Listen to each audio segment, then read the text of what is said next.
Olá, tudo bem? Hoje vamos continuar em língua portuguesa com o mesmo material, caderno 1. Vamos trabalhar hoje as páginas 44, 45, 46 e 47. O texto de hoje, ele fala de algo que toda criança gosta. Toda criança, principalmente, gosta de ganhar. O que vocês acham? Dei uma dica aqui no meu avatar, ó.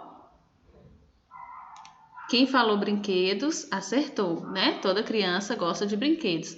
Mas vocês acham que os brinquedos sempre foram iguais aos que a gente tem hoje? O que vocês acham na época das mães de vocês, dos pais, dos avós, né, dos bisavós? Vocês acham que os brinquedos eram iguais? Não, né? Porque as coisas elas vão evoluindo, vão se transformando, vão se modificando, não é mesmo? Eu trouxe aqui alguns brinquedos antigos para vocês verem como eram bem diferentes, né? Alguns são iguais, como a pipa, a gude, esse tipo de boneca ainda existe, mas é difícil da gente encontrar, né? Então são brinquedos diferentes. Aqui tem um elástico também que se brincava muito antigamente, hoje quase a gente não vê. Então alguns permaneceram, né? Como o peão. Esse boneco também se chamava Mané Gostoso. Às vezes a gente vê também, mas é mais difícil. Tem também os carrinhos de rolimã, os carrinhos de madeira, tem boneca de pano que não está aqui, né? A pipa também permanece, a gude permanece, o peão permanece, mas alguns outros mudaram, né? Os brinquedos de hoje, eles utilizam muito a tecnologia e às vezes tem a preferência, né, das crianças, como os jogos eletrônicos, né, os videogames, os smartphones. Tem aqui a boneca que sai de dentro da bola, as bonecas que falam, que andam, né? Os bonecos também, os carros em controle remoto. Então, os brinquedos eles foram se modificando ao longo do tempo. E é isso que esse texto hoje vem trazer, tá certo? Então, vamos prestar atenção porque é hora da leitura. Página 44. Brinquedos têm história. Na antiguidade, as crianças brincavam com bonecas, bolas de gude, carrinhos de puxar, peões, como fazem hoje. Mas esses brinquedos eram esculpidos em argila ou pedra, ou às vezes confeccionados com outros materiais, como a bola de trapo do Alto Egito, a bola de couro ou os móveis de bronze em miniatura da Pérsia. Foi na Idade Média, contudo, que hábeis artesãos cuidaram de dar vida nova aos brinquedos. Em suas oficinas, eles ainda utilizavam a argila e a madeira para esculpir figuras humanas e animalzinhos. Mas empregavam também marfim, metal e vidro para modelar brinquedos com requinte e precisão. Foi aí que surgiram então as peças mais variadas, desde os soldadinhos de chumbo até os instrumentos musicais e móveis em miniaturas, delicados e perfeitos nos mínimos detalhes. E a boneca se modificou, feita de cera ou porcelana, era vestida de seda ou veludo com enfeites de renda. Durante a Renascença, foram inventados os jogos de paciência e de competição, e outros que exigiam perícia, como o biboquê. Os didáticos só foram introduzidos nos séculos 17 e 18.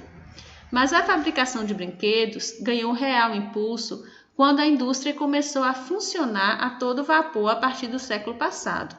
A produção de brinquedos aumentou a sua diversificação também. Hoje multiplicam-se os brinquedos eletrônicos, autorreguláveis e de controle remoto. Ao lado do trenzinho e do automóvel, cada vez mais sofisticados, desfila agora o astronauta em sua nave espacial. Então, temos aqui abaixo, né, a fonte do texto, de onde ele foi retirado. E esse texto, ele nos informa, né, como foi a evolução dos brinquedos, né, como eram no início e como está hoje. Então, eu terminei a minha leitura. Quando eu terminar o vídeo, vocês vão fazer a leitura de vocês, tá certo? E aí, vamos lá para as atividades que estão na página 44. Então, vocês terão que ler o texto para vocês responderem, porque as questões de 1 até a questão a letra, a alternativa da questão 9, todas essas informações estão no texto, exceto, né, menos o número 8, que vocês terão que pesquisar no dicionário as palavras marfim, renascença, perícia e impulso. Então, quem não tem o dicionário, né, procure no Google e coloque aqui o significado dessas palavras, tá certo? Além dessas palavras, tem alguma outra palavra no texto que você não sabe o significado? Se existe essa palavra, sempre que a gente não compreende alguma palavra, a gente tem que perguntar, a gente tem que olhar no dicionário. Então, vocês façam isso, tá certo? Na página 45, temos aí ABC Conhecer, né? Sempre que tem esse ABC Conhecer, a gente vai falar de ortografia, sobre a escrita das palavras, tá certo? Então, temos aqui 10 palavras e vocês terão que completá-las com S, C cedilha, C ou SS. Todas essas palavras elas foram retiradas do texto. Então, vocês terão que voltar ao texto, se vocês, claro, tiverem dúvida, né? Quem já sabe escrever corretamente, não vai precisar. Mas, às vezes, tem algumas palavras que a gente tem dúvida, né? E aí, a gente precisa realmente voltar ao texto. Então, temos aqui esses, paciência, crianças, produção, confeccionados, diversificação, oficinas, renascença, humanas e séculos. Então, todas essas palavras são completadas com uma dessas letras aqui. Todas elas terão o som de S, mas nem todas são escritas com um único S. Então, é melhor vocês irem lá no texto e procurar, tá certo? 11. Como já vimos em lições anteriores, a letra C pode também representar o som K. Lembra do fonema? Que eu falei que o fonema é o som de cada letra. Então, o C ele pode ter o som de S, pode ter o som de K, não é isso? Então, você vai buscar no texto 6 palavras em que o C tem o som de K. Não é palavra escrita com K. Palavra escrita com C, mas esse C tem o som de K. E aí vocês vão escrever aqui 6, tá certo? No número 12, nas palavras brinquedo e requinte, que letras se juntam para representar o som do K?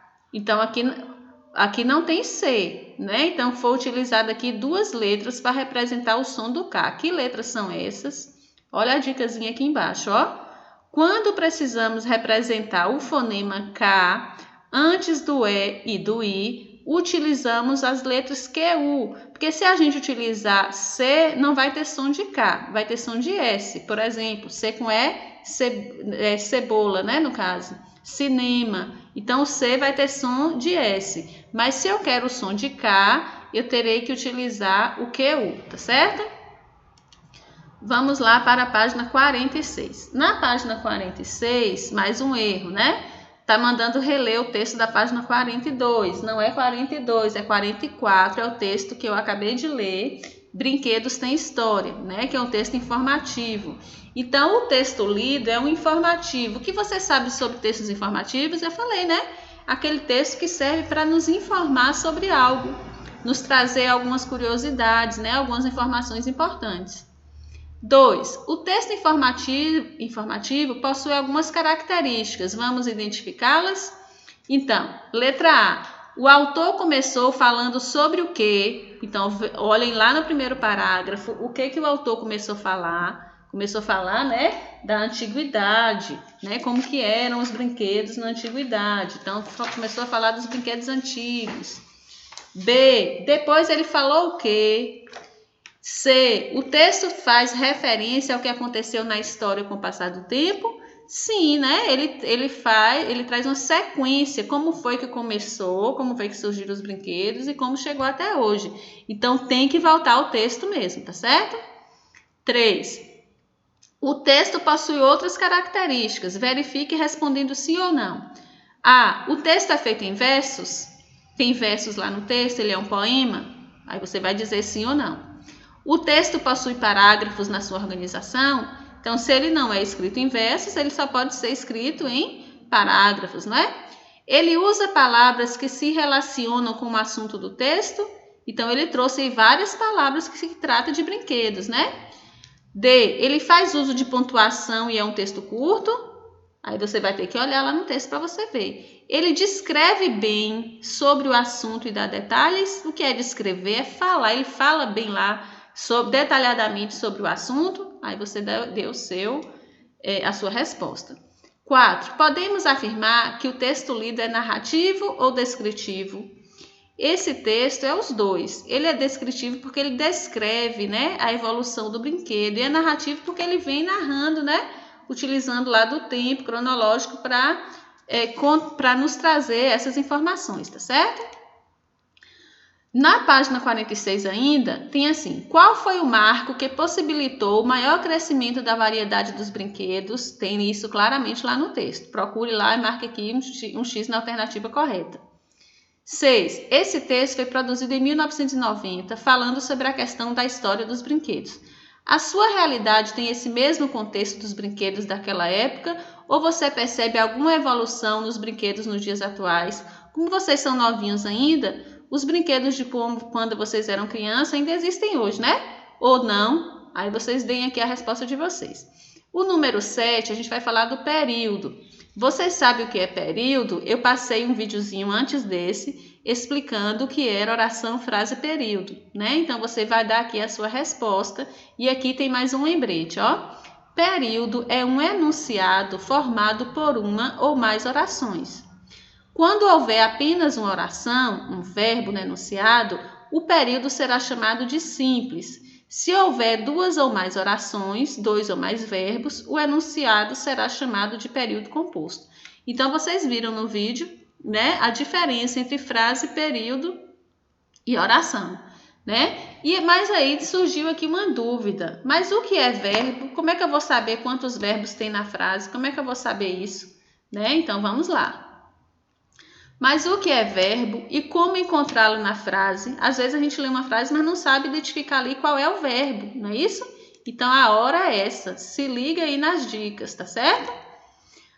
Verbos são palavras que indicam ações. Então o que é ação? É você se movimentar, você fazer algo. Ou fez algo, ou vai fazer algo, ou está fazendo algo. Então o verbo é sempre uma ação. Aí eu trouxe aqui duas frases do texto. Para a gente descobrir o verbo, a gente tem que descobrir qual é o evento, o que está acontecendo. Por exemplo, eu trouxe essa frase do texto, ó. Na antiguidade, as crianças brincavam com bonecas, bolas de gude e carrinhos de puxar. Então, só é a gente perguntar o que está acontecendo, o que aconteceu na antiguidade com as crianças. As crianças brincavam. Então, aí a gente descobre qual é o verbo. O que acontecia na antiguidade com as crianças? As crianças brincavam. Então, brincavam é o verbo, tá certo? Nessa outra. Mas esses brinquedos eram esculpidos em argila. O que acontecia com esses brinquedos? Eram esculpidos em argila. Então, eram aqui é o verbo. Então, a gente tem que perguntar o que houve, o que fez, o que faz, para a gente descobrir qual é o verbo da frase, tá certo? Então, voltando para a atividade, na página 47, tem aí: agora sabendo o que é período, releia o texto e escreva abaixo um período simples, ou seja, um período que tenha apenas um verbo, e um período composto que tenha dois ou mais verbos, mas faça só com dois, tá bom? Então, são dois períodos que eu quero aqui. Um simples, que tem um verbo só, e outro composto. Então, quais são os verbos? São aqueles verbos de movimento, né? Pular, gritar, cantar, estudar, né? Os verbos que expressam sentimentos, gostar, amar, né? Então, são esses verbos aí que vocês vão utilizar para fazer aí esses dois períodos, o simples e o composto, tá certo? Continuando na mesma página, temos aqui um texto que faz parte dos textos instrucionais, que a gente já sabe o que é uma receita de bolo de maracujá. Olha que delícia, eu botei até um bolinho aqui, ó. Então, a receita, já sabemos que ela é separada, né, organizada com o título, com os ingredientes ou os materiais necessários, como a gente viu no texto do Mamulengo, e o modo de preparo. Então, são aqui as etapas da receita, tá certo? Temos aqui a fonte de onde ela foi retirada e aqui 3 perguntas para vocês lerem e marcar a resposta correta com bastante atenção, tá certo? A última questão, ainda na página 47, vamos escrever uma lista de compras. Então, quando a gente vai ao mercado, perguntem às mães de vocês quando elas vão ao mercado ou à feira, né? Se elas anotam o que elas vão precisar comprar, é bom anotar para não esquecer, né? E aí eu quero que vocês façam essa lista de compras, mas eu quero que vocês dividam essa lista em 3 partes. Vocês vão colocar uma coluna com os alimentos, o que você vai precisar comprar? Feijão, arroz, pão, café, açúcar, o que vocês vão precisar de alimento. O que vocês vão precisar de material de higiene e o que vocês vão precisar de material de limpeza e fazer essa lista de compras, tá certo? Essa atividade aqui deve ser feita no caderno de vocês, no caderno de matéria, na disciplina de língua portuguesa ou português, tá certo? Faz o cabeçalho direitinho e organizem aí. Quando terminar, tirem a foto e mande para nós, tá certo? Então, faça suas atividades com atenção e capricho. Se não compreender alguma questão, não deixe sem fazê-la. Chame a Pro no privado e tire suas dúvidas. Até mais, Pro Elisângela.